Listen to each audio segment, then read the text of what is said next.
చైతన్య మహిళా సంఘంగా ముఖ్యంగా భూమికి మహిళకు ఇంకా ఎక్కువ అభినవ సంబంధం ఉంది. ఎందుకంటే మహిళలు మొత్తము ఈ వ్యవసాయంలో ఎక్కువ భాగం పనిచేస్తున్నారు.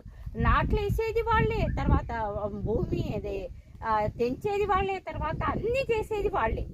అటప్పుడు కేవలము నాగలతో పెట్టి దున్నేది, తర్వాత అది మార్కెట్ చేసేది మాత్రమే పురుషుడు.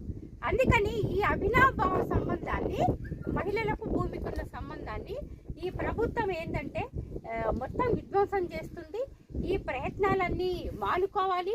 కూలి చేసుకునే పరిస్థితి కూడా లేదని యాదమ్మ లాంటి వాళ్ళు అంటున్నారు.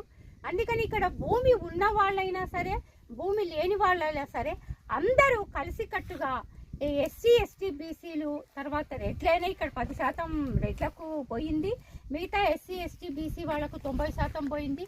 అన్ని రకాల వాళ్ళు కలిసికట్టుగా ఈ విధ్వంసానికి, అంటే ప్రజలకు మేలు చేయని విధ్వంసానికి వ్యతిరేకంగా వీళ్ళంతా ఇక్కడ ఉన్న వాళ్ళంతా ఖచ్చితంగా పోరాటంలో ముందుండాలి.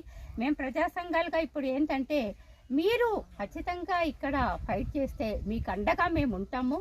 మీకు ఏ విధమైన విషయాలైనా మేము ఉంటామని తెలియజేస్తూ, విజ్ఞప్తి చేస్తూ, మీ పోరాటం తప్ప ఇంకా ఏం లేదని మీకు విజ్ఞప్తి చేస్తూ ముగిస్తాం.